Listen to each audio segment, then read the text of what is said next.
웹하드 카르텔 관련자 등 총 91명을 입건했습니다. 또 양진호 외에 업로더 61명 등 80명도 추가 송치를 했습니다. 그리고 폭행과 강요의 피해자가 10명이다 이렇게 밝혔고요. 대마초병과 동물학대 가담자 10명도 추가로 입건했다 이런 내용의 발표가 있었습니다.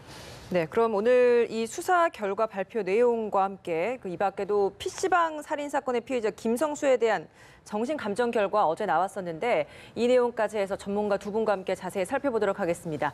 배상훈 전 서울경찰청 범죄심리분석관 양지열 변호사 나와 계십니다. 네, 어서 오십시오. 안녕하세요. 예. 잠깐 우리 경찰의 수사 결과 내용 들으셨습니다. 많은 분들이 양진호 회장의 얘기를 듣고 정말 경악을 금치 못했지 않습니까?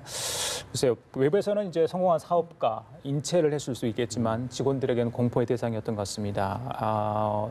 지금까지 수사 그리고 오늘 수사 결과 발표 어떻게 좀 보셨는지요? 일단 성공한 사업가로 알려졌던 그 외양과 달리 어떤 일로 실제로 그 많은 재산을 축적을 했는가의 실체를 경찰이 규명하는 데 일단 자체적으로 성공을 했다고 지금 확신을 하고 있는 것 같습니다. 네. 무엇보다 이제 불법 음란물 유포로 인해서 그 많은 재산을 모았었고 사실은 양진호 회장 같은 경우는 회장이란 직함에서 짐작할 수 있듯이 본인이 등기된 이사라든가 정말로 법적으로 책임을 지는 자리에 표면적으로는 있지 않았거든요. 그러면서도 뒤에서 위디스크나 파일로리 같은 것들도 뭐 장의 업체 혹은 필터링 업체들을 다 사실상 소유하면서 거기서는 막대한 재산들을 부정하게 얻었던 것이고 그렇게 얻었던 재산을 근거로 해서 사실은 이 국민적 공분을 일으켰던 폭행이나 강요 같은 것들을 했던 거거든요.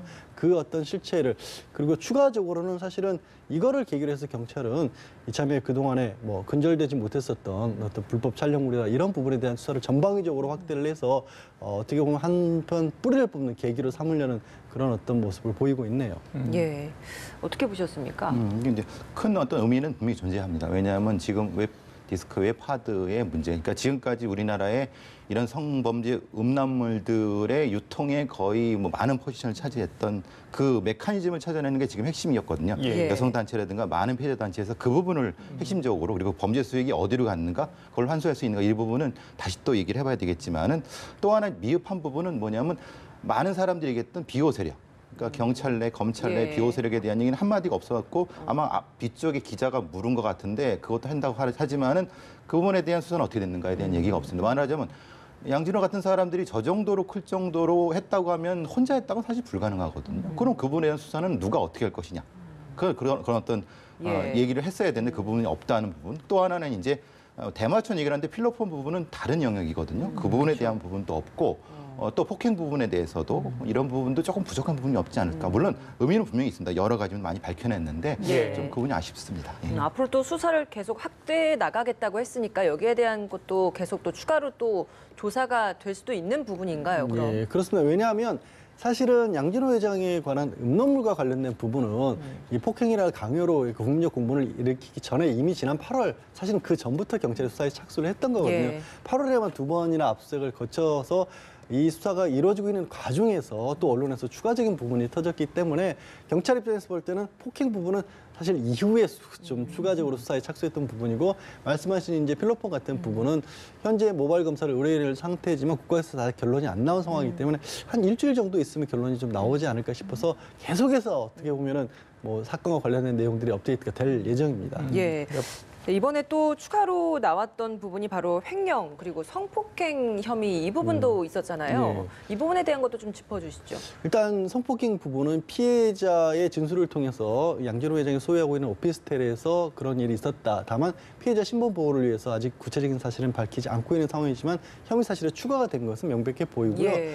또 일종의 내부 고발자, 법무이사를 지냈다는 사람이 양진호 회장이 어떻게 부정한 재산을 만들었는가에 관련해서 횡령 혐의를 폭로를 했는데 이런 겁니다.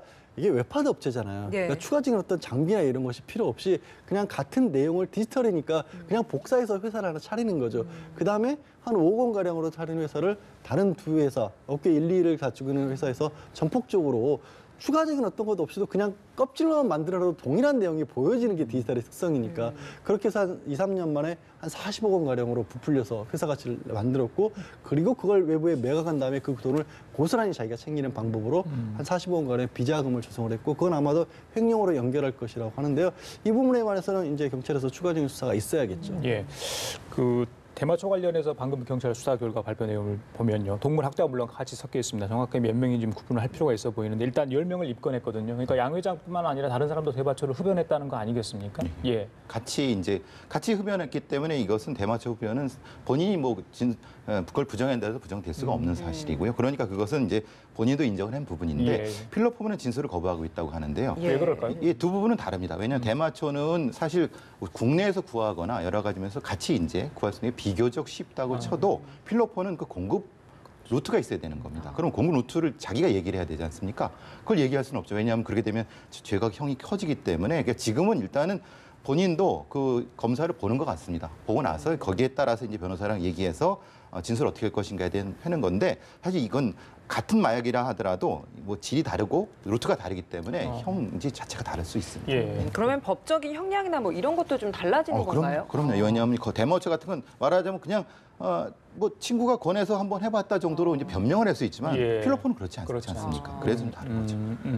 그 예전에 여성 단체들이 이제 이 문제와 관련해서 집회 시위를 할 때요. 이 웨파드 카르텔 문제가 예. 결국에는 이제 기업을 만들고 기업을 키우고 거기서 직원들이 폭행과 강요를 당하는 그런 이제 부작용이 생겼다. 그래서 이걸 본질적인 문제로 규정을 하지 않았습니까? 예, 그렇습니다. 오늘 경찰 발표 내용도 보면 거기에 초점을 많이 맞췄던 것 같아요. 그 부분에 집중 수사를 한 것 같은데 글쎄요. 그동안 수사 법망을 잘 피해온 건지 이제서야 이게 나온 게 좀 만시짓한 감이 좀 있어 보입니다. 사실은 그렇죠. 여기 뭔가 웹하드와 관련돼서 뭐 헤비 업로더라는 사람들이 있고 지금 나온 거는 그렇게 헤비 업로더라는 사람들이 단순하게 묵인하고 방조했던 게 아니라 뭔가 양 회장이 오히려 적극적으로 그 사람과 손을 잡고 일을 했다는 것이고 그리고 이른바 저작권료를 지급하지 않아도 되는 해외에서 성인물로 유통되는 그런 것들뿐만이 아니라 국내에서 불법적으로 촬영이 돼서 명백하게 피해자가 나올 수 있는 그런 불법 촬영물을 알면서도 이거를 오히려 유통을 시켰다는 거 아니겠습니까? 유통을 시켰거나 아니면 자신의 웹하드에 어떻게 보면 손님들을 끌어모으는 수단으로 이것들을 좀 방치를 했다는 거거든요. 예. 직원들의 증언에 따르면 양 회장이 그런 부분들을 걸러낼 수 있었는데도 불구하고 그런 거를 걸러내면 우리한테 고객들이 많이 오지 않는다는 것으로서 오히려 막았다는 거기 때문에 예. 그런 부분들을 차단하는 어떤 계기가 된다라는 것이 좀 의미를 둬야겠죠.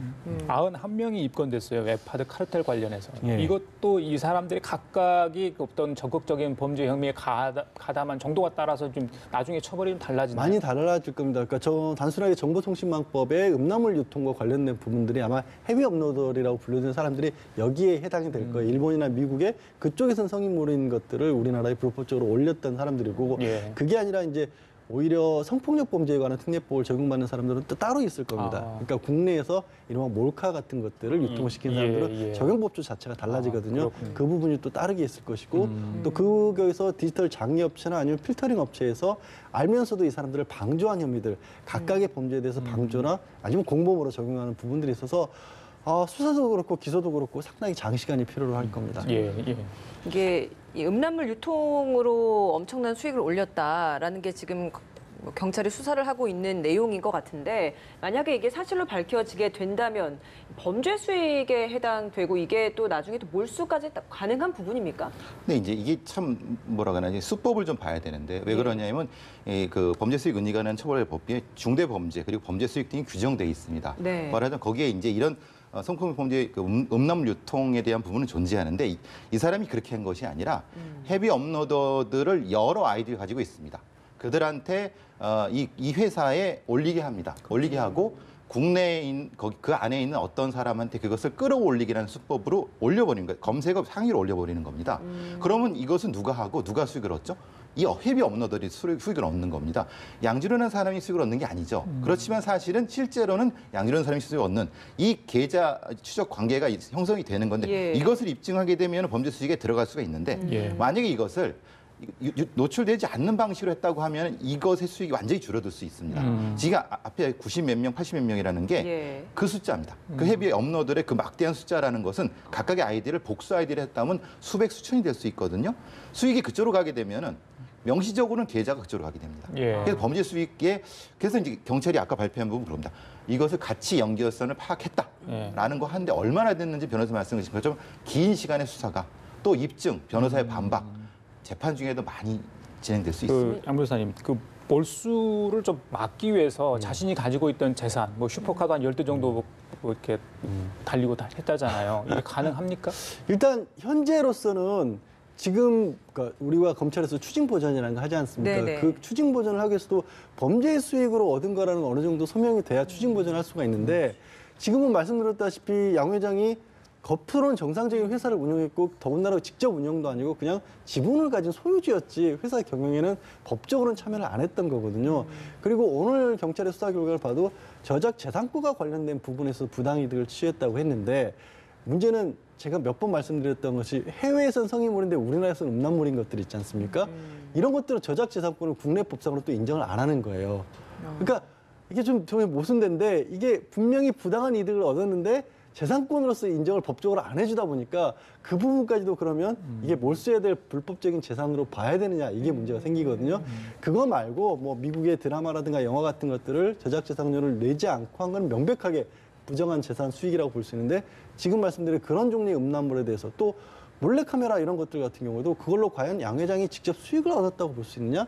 조금 전에 교수님 말씀하신 것처럼 헤비 업로드 중에 누군가가 올려서 그 사람들이 가져간 건 명백해 보이는데 간접적으로 그 사람들이 많이 올라가니까 중간에 수수료를 받은 부분도 예. 과연 양 회장이 직접 얻은 수익으로 볼 수 있느냐? 이 부분이 아마 그리고 또 그것들이 막 뒤섞여 있지 않습니까? 그 선별해내는 작업 이런 것들이 좀 상당히 지난한 작업이 될 겁니다. 그래서 지금 당장 몰수를 못하는 겁니다. 그 비자금 의혹 그리고 또 직원 감충 의혹과 관련된 수사도 진행이 되는 건데 이 부분은 좀 저희가 어떻게 좀 경과를 지켜봐야 되는 겁니까? 근데 그 직원 해킹 관련된 부분은 그건 명백하기 때문에 그건 뭐 본인도 분명히 인정할 겁니다. 인정하지 않을 수 없는 건데 예. 문제는 이제 횡령에 대한 부분도 아까 말씀하신 그 내용이죠.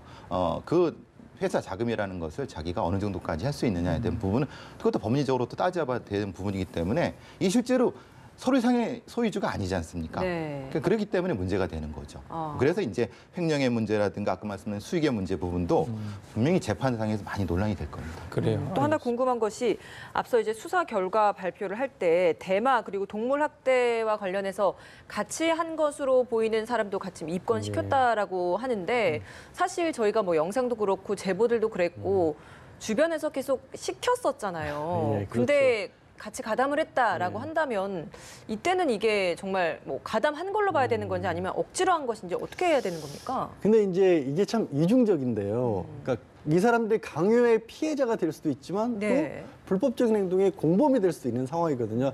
아마 강요의 정도에 따라서 각각이 좀 달라질 것 같고 대마초 같은 경우는 다른 사람들 입건을 할 수밖에 없었던 게 근데 그 자리에서 끝까지 거부를 했던 사람들도 있다라는 거죠. 그러니까 정말 글자 그대로 막 흉기한 협박으로서 자기의 의지가 전혀 개입되지 않은 상태로 했다기보다 그냥 불법인 줄 알면서도 그래 뭐 회사 생활 같이 해야 되고 하니까 한 번 정도 하자 예. 이런 정도였다라면 뭐 처벌은 다소 약하게 받을 수 있지 몰라도 예. 그 불법이 아니라고 할 수 있는 상황은 아닌 거죠. 알겠습니다. 일단 검찰에 송치됐습니다. 한 20일간 뭐 집중적으로 조사를 하겠죠. 나중에 이제 재판 전까지 어떤 결과가 나올지 좀 더 지켜보도록 하고요. 다른 이야기 좀 하겠습니다.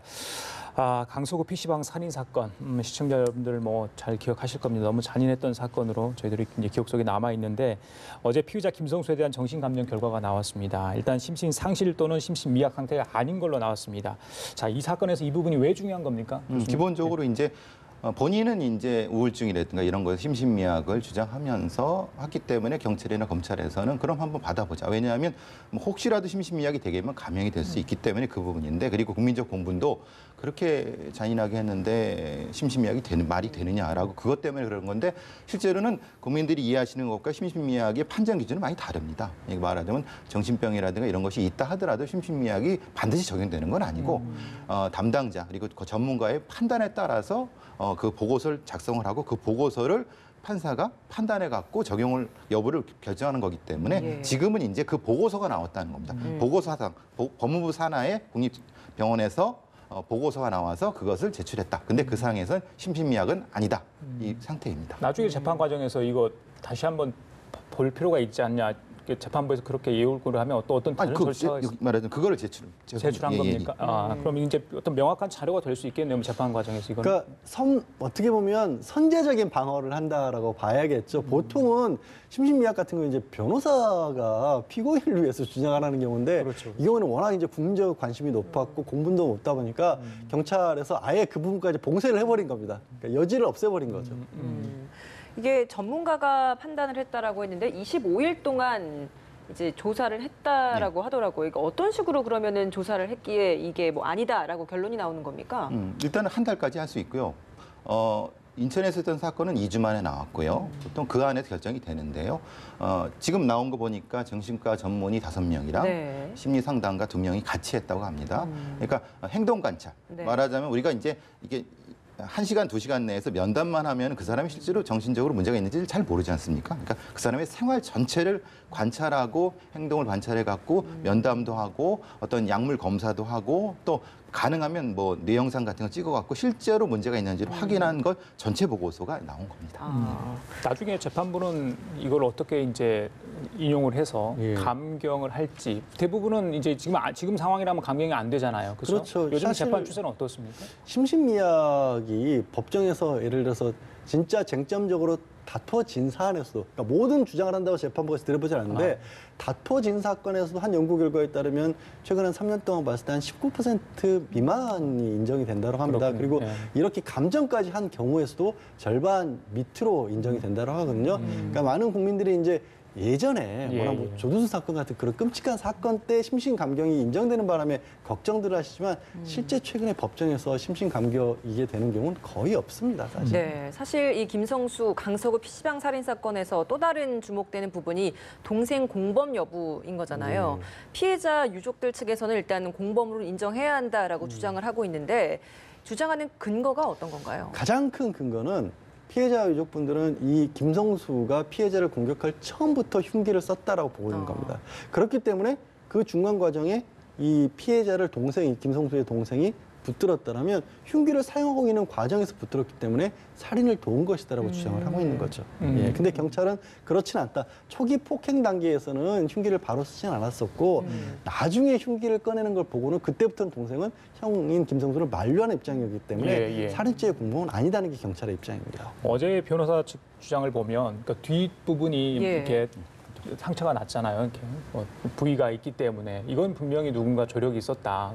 그 상처만으로는 뒷부분에 이렇게 상처가 날 수도 있는 상황은 아니다. 그 외에 여러 가지 뭐 증거 정황을 이야기를 했습니다. 예. 어떻게 좀 타당성 있는 주장이라 보십니까? 범죄 행동 분석에 있어서 그 부검이께서 그러니까 처음에 시신을 검안한 의사께서 특정 부위가 집중적으로 그리고 이 상당히 깊이 들어갔다는 것은 뒤쪽에 어떤 벽이라든가 물건이 있어야지 가능한 상태인데 예. 근데 방향이 이건 앞쪽에 뒤쪽인데 변호인 말씀은 이제 뒷머리 쪽에 자상이 있다고 하면은 그건 전혀 안 맞지 않습니까? 그러면 그 공격이 쓰러진 다음에 공격한 것이 아니라 시작이 된 것이잖아요. 변호인 말씀하신 것처럼 서 있을 때 이 키 앞으로 누르고 위에서 공격을 해야지 이것이 가능하다. 근데 그렇게 되려고 하면 그 영상 전체를 보게 되면은 동생이 붙잡는 장면이 바로 그 장면이다. 예. 네. 그렇기 때문에 이것은 처음부터 공격을 해야지 가능한 상황이다라고 주장을 하고 계시고 실제로 변호인께서도 피해자 변호인께서도 그 행동을 취하시면서 하셨고요. 또 하나는 지금 이제 중간에 칼을 꺼냈다고 하는 것의 확인 장면은 약간 반짝이는 어떤 물건이라고 칼이라고 얘기를 했는데 실제로 칼이라는 것이 반짝일 때만 있는 것이 아니라 모양에 따라서 그러니까 빛의 반사가 안 됐을 때 공격됐을 예. 때는 안 보일 수도 있는 거고 또 하나는 이게 처음에 공격 장면에서 약간 뭔가 꿀밤을 때리는 장면이 있는데 그분이 사실 꿀밤 때릴 그게 말이 됩니까? 사실 그건 그게 아니라 거기서부터 공격이었다라고 주장을 하시기 때문에 결국은 동생도 전체적 과정에서 공범이 아니냐 이렇게 얘기를 하고 있는 거죠. 그러면 이런 것들은 서로 계속 주장이 엇갈리고 있는 상황이라서 어떻게 결론이 나야 되는 것인지 이것도 궁금합니다. 결국 경찰에서는 한 번 더 CCTV를 정밀 감정을 하겠다. 그리고 부검 결과도 나왔기 때문에 이 부분도 자세하게 들여다보겠다. 그러니까 네. 유족들 입장에서는 그렇게 보는 거죠. 이 피해를 입은 청년이 거의 190cm 이른 아주 건장한 20대 청년이었고 또 검도 유단자였다고까지 그쵸. 예. 알려졌으니까 그런 어떤 청년이 느닷없이 이렇게까지 피해를 당했다는 것은 혼자 갑작스럽게 당하기 어려웠다. 분명히 그 형제가 어느 정도 조력을 줬기 때문에 보는 게 아니냐라는 부분인데요. 저는 뭐 여기서 저희가 결론을 낼 수 있는 문제는 아니지 않습니까? 하지만 네. 분명히 억울함이 하나도 없도록 철저하게 한번 좀 들여다봐야 될 필요성은 있는 거죠. 양변은 그 경찰이 이제 보고 있는 부분이 동생이 위험한 상황에서 의무를 하지 않는 그 부작위 부분 있잖아요. 예. 그건 어떤 쪽으로 근데- 법률적으로 의미가 있는 겁니까? 근데 저는 이제 여러 가지 얘기들이 나오는 가운데 하나가 나온 거긴 한데 부작이라는 게 이제 아무 행동도 하지 않은 게 도와주지 않은 게 직접적으로 범죄를 한 거나 마찬가지 상황이다라는 건데요. 근데 일단 동생이 만류를 한 걸로 경찰은 지금 보고 있지 않습니까? 네. 그렇기 때문에 일단 부작이 아무것도 안 했다고 보기는 어렵고, 두 번째로는 이게 아무 행동도 하지 않은 게 어떤 범죄가 되려면 직접적으로 피해자와의 관계에 있어서 그 피해자를 도와줘야 될 어떤 법적인 의무가 있는 상황이어야 되거든요. 대표적인 게 예를 들어 세월호 같은 경우에 선장인데 승객들 도와주지 않고 자기만 도망갔다라는 게 부작위한 살인이 인정됐잖아요. 근데 이 PC방 아르바이트하는 피해자와 동생 간의 그런 관계는 아니기 때문에 부작위의 가능성은 저는 거의 없어 보입니다. 네, 알겠습니다. 오늘 두 분 말씀 여기서 마무리 짓도록 하겠습니다. 전 서울경찰청 범죄심리관 배상훈 그리고 양지열 변호사와 함께 이야기 나눠봤습니다. 고맙습니다. 고맙습니다.